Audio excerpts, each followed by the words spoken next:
और उन्होंने यशवा को जवाब दिया, यानी यशवा के लोगों ने यशवा को जवाब दिया कि जिस जिस बात का तूने हमको हुक्म दिया है हम वो सब करेंगे, और जहां जहां तू हमको भेजे वहां हम जाएंगे।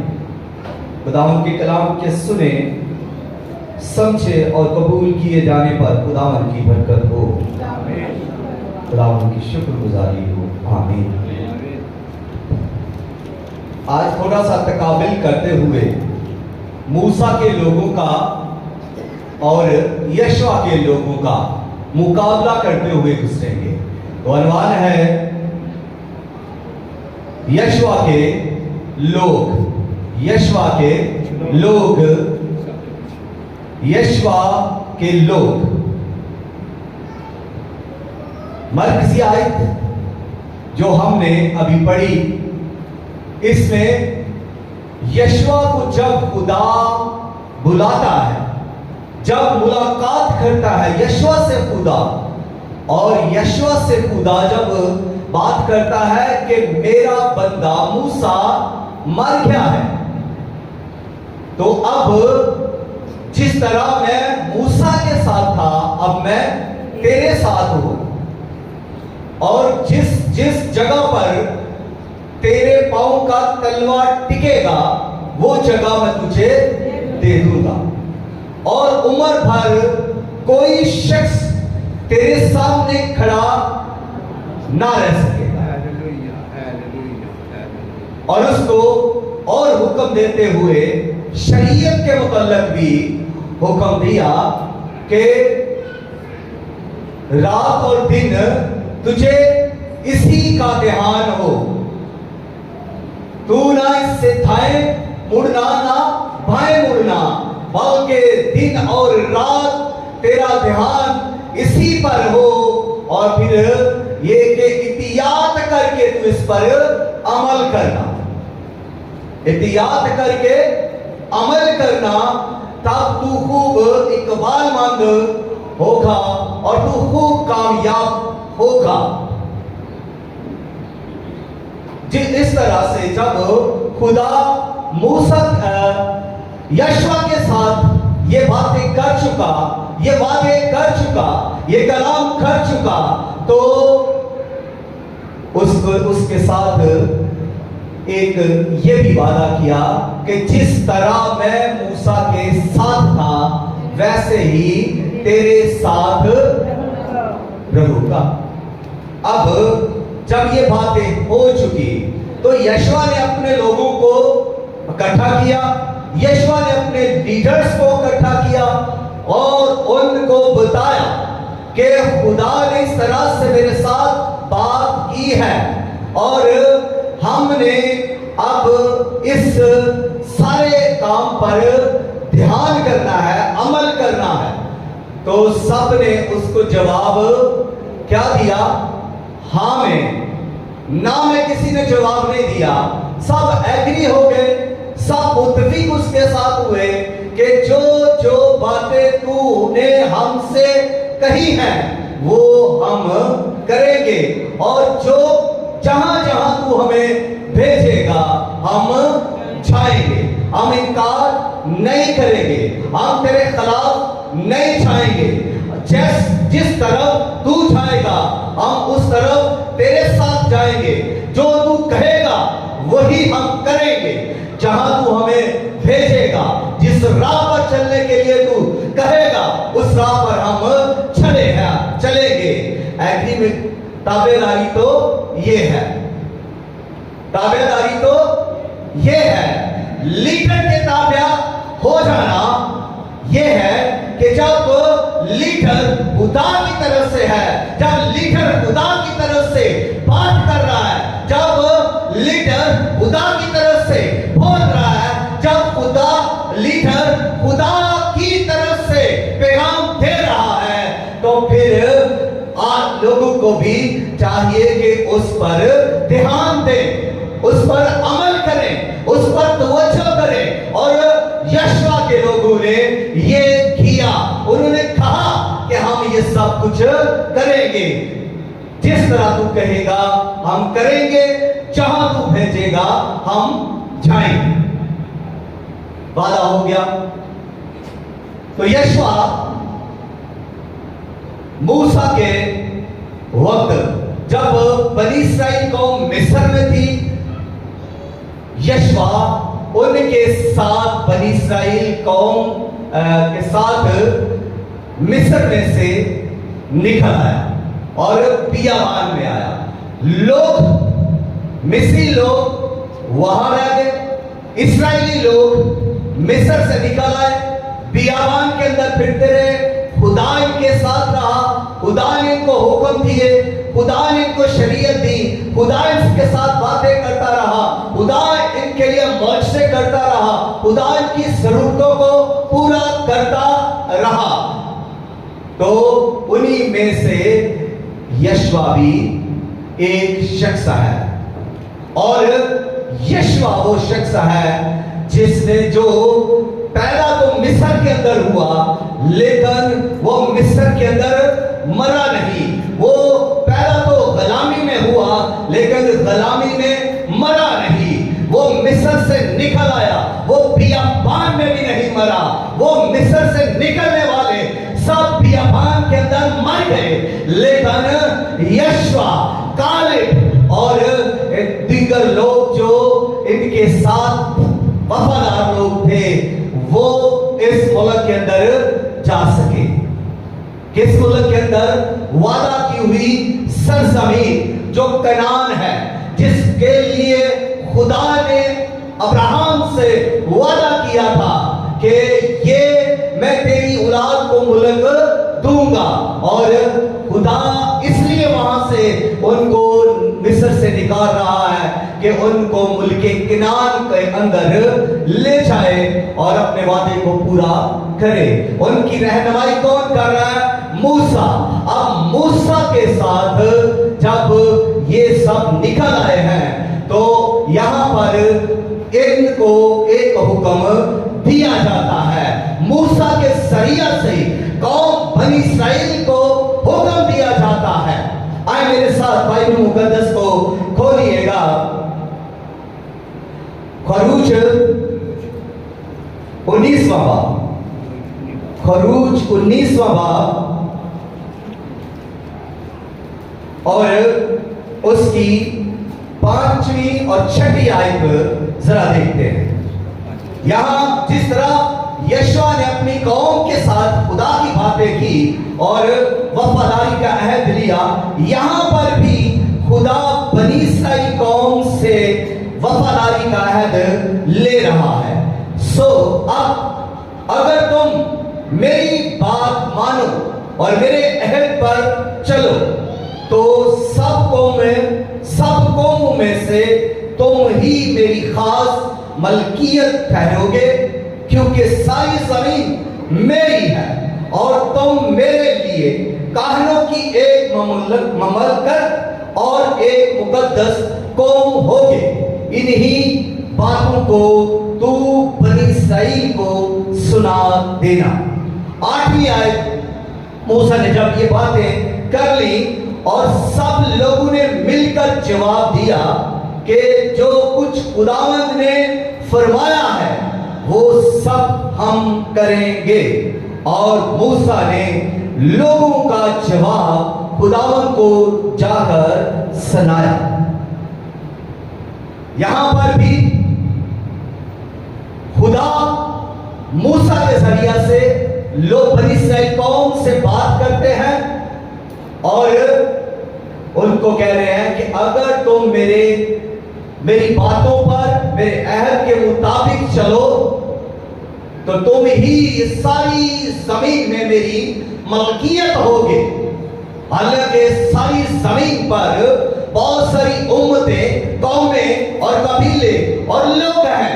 खुदा सिर्फ इसी कौम को मुखातिब कर रहा है और इसी कौम को वो खासियत दे रहा है और अपनी मलकियत बना रहा है, लेकिन वादे के साथ।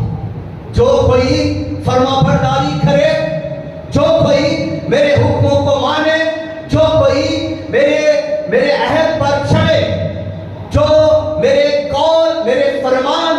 शरीयत के मुताबिक अमल करे वो मेरी मलकियत में आएगा, उसका मैं खुदा होगा, वो मुकद्दस कौम होगी, वो पाक लोग होंगे, उनके साथ मैं काम करूंगा, उनके साथ मैं रहूंगा, उनमें मेरी हजूरी बसेगी, उनमें मेरी रास्ती होगी, उन पर आसमान खुलेगा, उन पर मेरा हाथ पड़ेगा और उन पर ही मैं अपने फज़ाइल जाहिर करूंगा। लेकिन जो कोई नाफरमानी करे, बात अटल है, खुदा के फैसले ला तब्दील। खुदा ने जब उनके साथ ये मुकद्दस मूसा के जरिया पैगाम पहुंचाया तो मुकद्दस मूसा ने भी उनकी बात को लेकर खुदा को पहुंचा दी, खुदा को बता दिया कि कौम ये कह रही है, लोग ये कह रहे हैं, लोगों का ये जवाब है कि हम तेरे साथ चलेंगे, हम तेरी बात को मानेंगे, हम तेरे अहद के मुताबिक चलेंगे। तो यही बात यशवा ने भी लोगों से की और उन्होंने भी यही जवाब दिया कि जो कुछ तू कहेगा वो हम करेंगे, जहां तू हमें भेजेगा हम वहां पर जाएंगे। अब फर्क मूसा के लोगों में और यशवा के लोगों में फर्क आ जाता है। बनी इस्राएल कौम जब मिस्र से निकल आई है, रहनुमाई मूसा कर रहे हैं और मूसा ने उनको 10 अहकाम दिए, मूसा ने शरीयत दी, मूसा के वसीला से खुदा उनमें बड़े बड़े मौजज़े कर रहा है, मूसा के वसीला से खुदा उनके अंदर अजायब दिखा रहा है और यहां तक जब वो खुदा उनके साथ है, कौमों को शिकस्त दे रहा है, दुश्मनों को मार रहा है, खुदा उनका हरावल और खुदा उनका छुड़ावल है, खुदा उनकी हर जरूरत को पूरा कर रहा है, फिर भी ये लोग बनी इस्राएल को जो बियाबान के अंदर है, जो मूसा के साथ है, जो मूसा की लीडरशिप में है, जो मूसा की रहनुमाई में है, ये लोग अपने वादे पर कायम ना रहे, इन्होंने बगावत करना शुरू की, इन्होंने सरकशी करना शुरू की और ये गिले करने लगे, ये शिकवे करने लगे और ये शिकायतें करने लगे, खुदा के खिलाफ बुड़बुड़ाने लगे, मूसा के खिलाफ, हारून के खिलाफ ये बुड़बुड़ाने लगे, शिकायतें करने लगे। मतलब के ये इनको खुदा भी याद नहीं कि खुदा ने क्या कहा है, क्या खुदा की हैसियत का अंदाजा नहीं है, खुदा की कुदरत का अंदाजा इनको नहीं रहा, खुदा जो लामहदूद कुदरत का मालिक है, खुदा जो परवरदिगारे आलम है, इनको कुछ याद नहीं रहा और यहाँ तक ये बुरबुरा रहे हैं। जब इनके लिए पीने के लिए कड़वा पानी इनको मिला है तो यहाँ पर भी ये बुरबुराने लगे, क्योंकि इनके अंदर ये खसलत थी, गुलामी इनके अंदर भरी हुई थी, इनके जब ये मिस्र में थे ये गुलाम थे और वही चीजें इनके अंदर भरी हुई थी।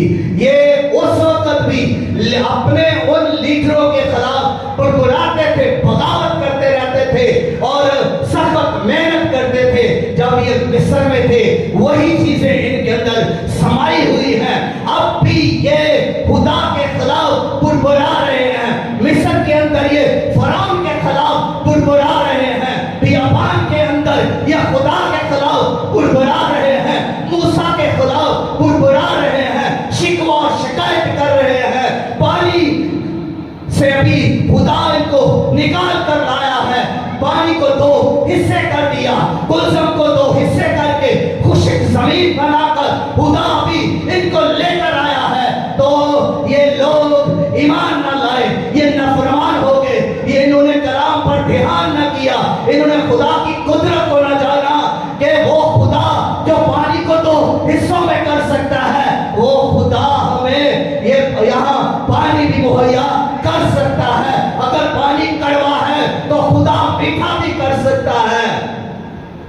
लेकिन वो शिकायत कर रहे हैं। और फिर इससे आगे बढ़ते हुए वो और शिकायत कर रहे हैं, क्योंकि उनके अंदर ये आदत भरी हुई है, ये बगावत और सरकशी उनके अंदर है। वो कहने लगे कि हम तो यहाँ पर भूखा हमें मारने के लिए लाया है, हम तो मिस्र के अंदर गोश्त की हंडियां खाया करते थे, खीरे खाया करते थे, लेकिन तू हमें यहाँ मरने के लिए लाया है। ये खुराक के लिए बुड़बुड़ा रहे हैं और बातें कर रहे हैं, शिकवा शिकायत कर रहे हैं। इसके लिए भी ये बगावत पर उतरे हुए हैं।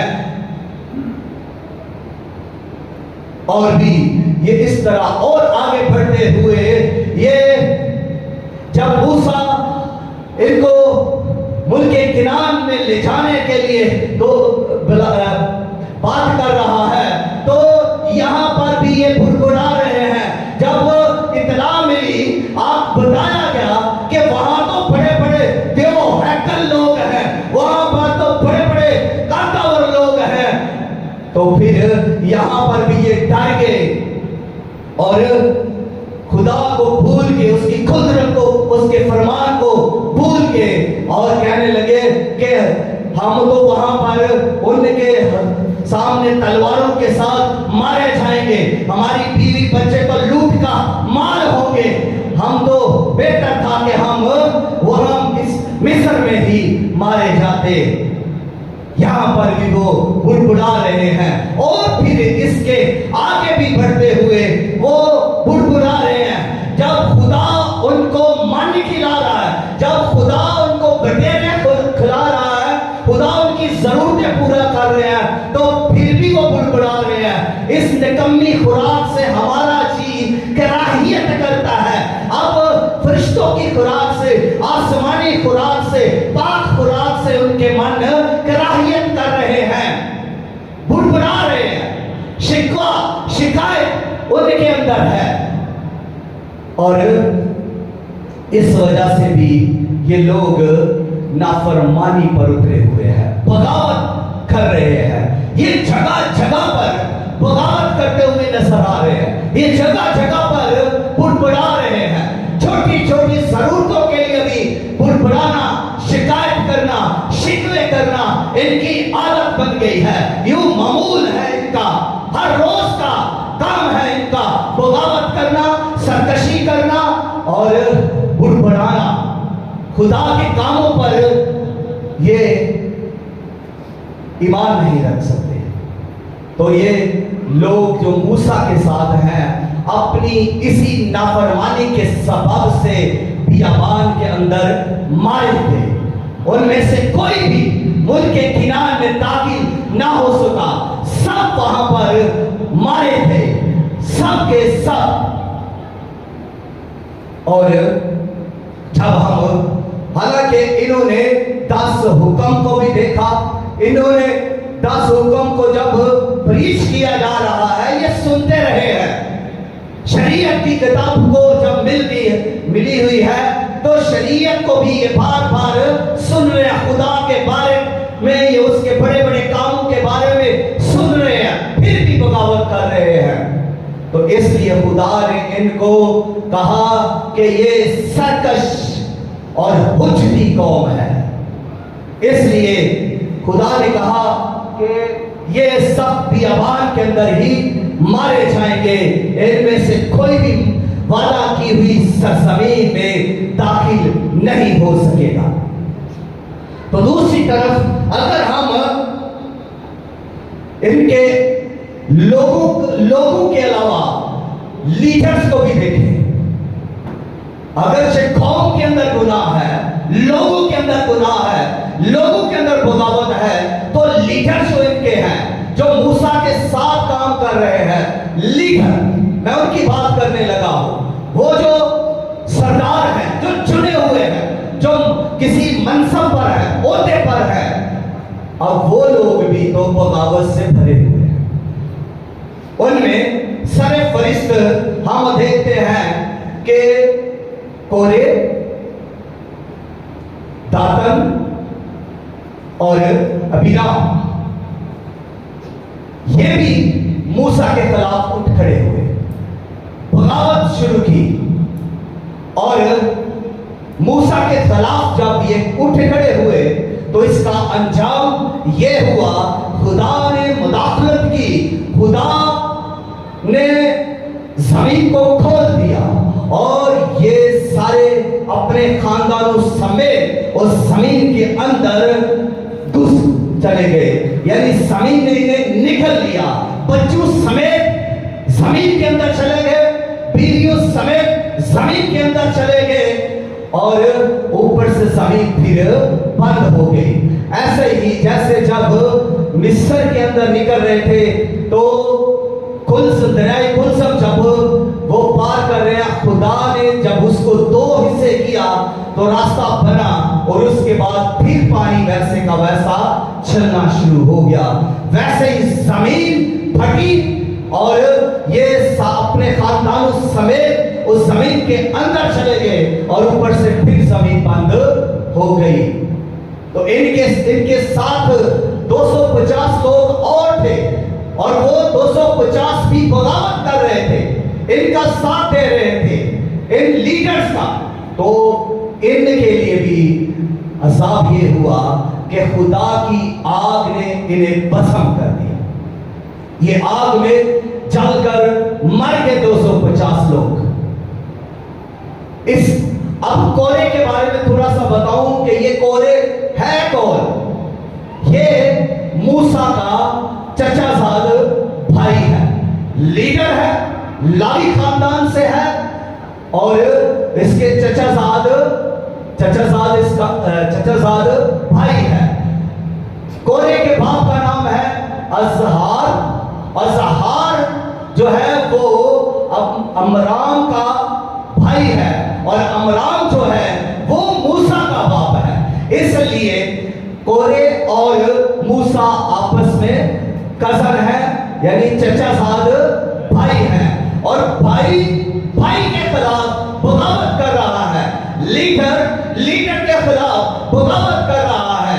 दातन को इसने साथ मिला लिया, अबीराम को इसने साथ मिला लिया और 250 लोगों को साथ मिलाकर मूसा के खिलाफ चढ़ा है। मूसा के बड़े चर्चे हो गए हैं, मूसा आगे बढ़ रहा है, मूसा लीडिंग कर रहा है। हमें इसकी जगह पर होना चाहिए था। आज भी लोग ऐसी सोच लेकर आते हैं, हमें इसकी जगह, इस पास्टर की जगह पर होना चाहिए था। आज भी लीडर्स के अंदर ऐसी सरकशी और बगावत और नाफरमानी है। वो अपने आप को ऊपर लेकर तो आना चाहते हैं लेकिन खुदा की मर्जी नहीं जानते। खुदा उनके साथ है या नहीं, देखना यह है कि किस लीडर के साथ खुदा है, किस लीडर के साथ खुदा काम कर रहा है, किस लीडर की रहनुमाई में खुदा मौजज़े कर रहा है और किस लीडर की रहनुमाई में खुदा बरकत दे रहा है। हर किसी का काम नहीं है कि इसको हटा दो, उसको इसकी जगह पर खड़ा कर दो, इसको बिठा दो इसकी जगह पर, इसको ले आओ। ऐसा नहीं हो सकता। ऐसा करने वालों के खिलाफ खुदा का हाथ उठता है, खुदा मुदाखलत करता है, खुदा अपनी कुदरत को जाहिर करता है और खुदा ने जमीन का मुंह खोला और उनको उनके खानदान के साथ उसके अंदर भस्म कर दिया, जमीन के अंदर डाल दिया और 250 को भी आग में भस्म कर दिया।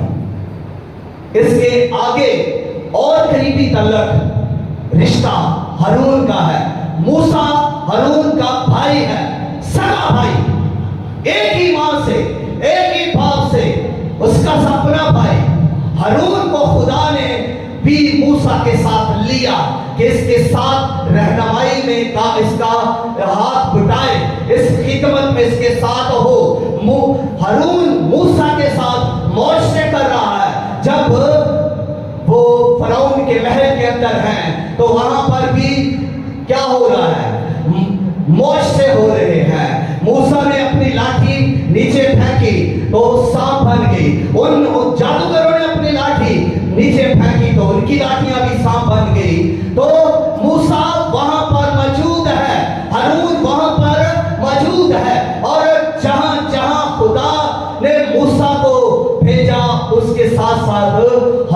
को भी रहनुमाई के लिए भेजा। अब इतना अहम काम खुदा ने इसके भाई हारून को दिया, सरदार काहिन बना दिया।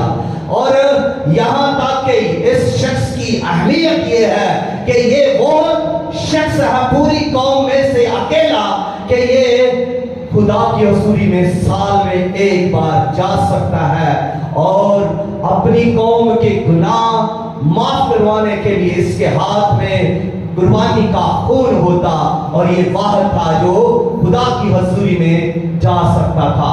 इतना ज्यादा इसे मान सम्मान मिला, इतना ज्यादा खुदा ने इसे ब्लेस किया, इसके बावजूद भी इसने भी जो है बगावत की, सरकशी की, गुनाह किया।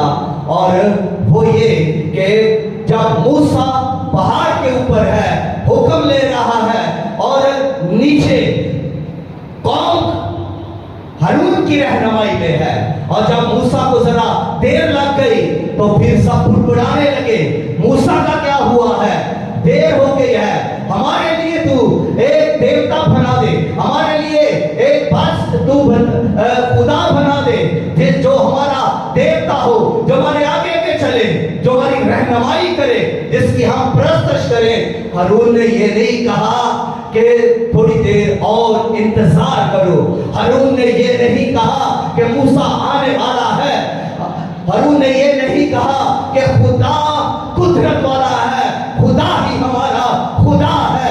यशवा ने ये कहा कि अब रही मेरी और मेरे घराने की बात, हम तो खुदावंद ही की परस्तिश करेंगे। लेकिन हारून ने ये ना कहा, हारून ने कहा अच्छा मूसा को देर हो गई है, अच्छा तुम्हें खुदा चाहिए, तुम्हें देवता चाहिए, अपना सोना लाओ, अपनी बालियां लाओ। सब कौम ने अपना सोना दिया और उसने आग में डालकर उसका बछड़ा बना दिया और उनको कहा ये तुम्हारा, अब ये तुम्हारा देवता है, ये इसकी तुम परस्तिश करो, ये तुम्हारा देवता है, इसकी तुम परस्तिश करो। हारून ने सारी कौम को बुत परस्ती में डाल दिया, गुनाह में डाल दिया। लीडर कई बार अपने आप को आगे करने की वजह से कौम को खतरे में डाल देते हैं।